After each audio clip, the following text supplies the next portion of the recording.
Assalamualaikum warahmatullahi wabarakatuh. Halo anak-anak, berjumpa lagi dengan Ibu Putri. Jangan pernah lupa ya, Ibu mengingatkan untuk selalu menjaga kesehatan dan mematuhi protokol kesehatan di saat masa pandemi seperti ini. Menggunakan masker jika kalian pergi keluar rumah, mencuci tangan dengan sabun, dan tetap menjaga jarak. Sebelum kita mulai pembelajaran hari ini, alangkah lebih baiknya kita berdoa terlebih dahulu agar diberi kemudahan dalam pembelajaran. Berdoa dimulai.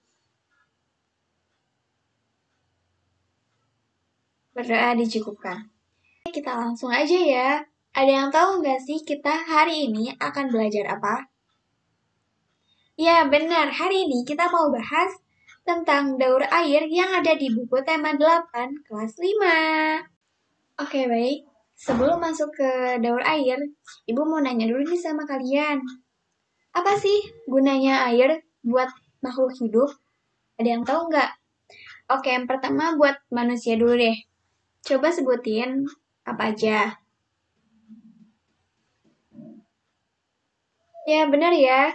Apa yang kalian sebutin itu benar semua. Kayak air itu untuk untuk manusia berguna untuk mandi, masak, mencuci baju, mencuci pakaian, dan lain sebagainya. Kemudian, apa fungsi air bagi tumbuhan? Ada yang tahu nggak?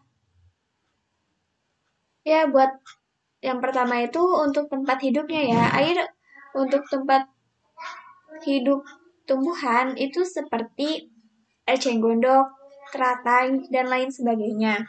Kemudian untuk proses fotosintesis. Proses fotosintesis, jika tidak ada air, maka fotosintesis itu tidak akan berlangsung. Kemudian fungsi air bagi hewan. Ada yang tahu nggak? Ya benar ya, untuk minum. Terus untuk tempat hidupnya, kayak ikan, udang, cumi, dan lain-lainnya ya yang hidup di air. Kemudian untuk membersihkan tubuhnya. Sama ya seperti manusia, hewan juga perlu mandi dan membersihkan tubuhnya. Kayak seperti kerbau dan gajah itu membersihkan tubuhnya dengan cara masuk ke dalam air. Oke, ada pertanyaan nih. Apakah air itu bisa habis? Ada yang tahu nggak? Ya benar ya, air itu nggak bisa habis. Karena apa? Karena di bumi ini luas perairan itu mencapai 71%, sedangkan luas daratan hanya 29%. Wow, banyak sekali ya air di bumi ini. Daratan saja yang hanya 29%, nyatanya itu sangat luas ya, apalagi lautan yang hampir sampai 71%. Lalu, kenapa kita harus menghemat air? Kan air di bumi ini banyak. Air di bumi ini emang banyak. Tapi, air bersih di bumi ini semakin hari semakin berkurang. Karena apa? Karena tidak semua air dapat mengalami siklus air. Itu sebabnya kita harus menghemat air agar di kemudian hari anak cucu kalian tidak kesulitan air bersih. Untuk lebih jelasnya, mari kita bahas siklus air. Apa sih siklus air itu? Siklus air adalah siklus atau perputaran air secara terus-menerus dari bumi ke atmosfer, lalu kembali lagi ke bumi. Proses ini mengalami proses penguapan, pengendapan, dan pengembunan. Baik, yang pertama itu ada proses penguapan atau sering disebut proses evaporasi.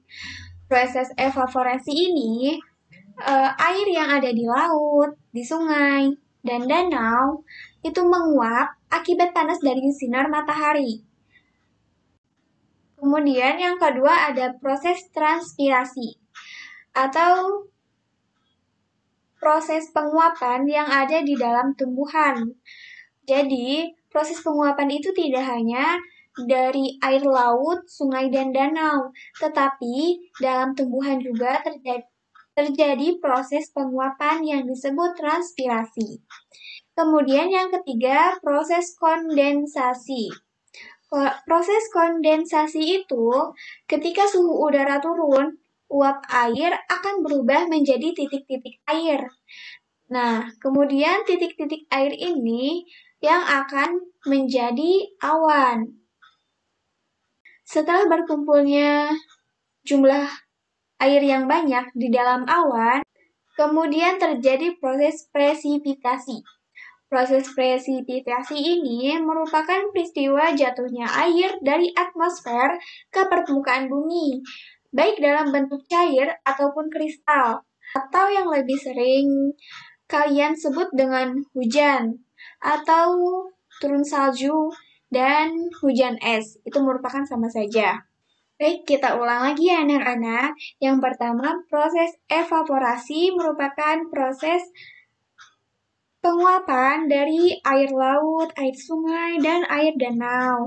Kemudian, proses transpirasi, yaitu proses penguapan yang terjadi pada dalam tumbuhan. Yang ketiga, yaitu kondensasi. Kondensasi merupakan suhu. Ketika suhu udara turun, uap air akan berubah menjadi titik-titik air yang akan membentuk awan. Kemudian yang terakhir yaitu proses presipitasi, yaitu proses jatuhnya air dari atmosfer ke permukaan bumi, seperti hujan, turun salju, atau hujan es. Mungkin cukup sekian aja yang dapat Ibu sampaikan mengenai siklus air. Semoga ilmu yang Ibu berikan hari ini dapat bermanfaat bagi kalian semua. Jika masih banyak kekurangan atau kesalahan, mohon dimaafkan. Ibu cukupkan sekian. Wabillahi taufiq wal hidayah. Wassalamualaikum warahmatullahi wabarakatuh. Terima kasih anak-anak. Sampai berjumpa kembali.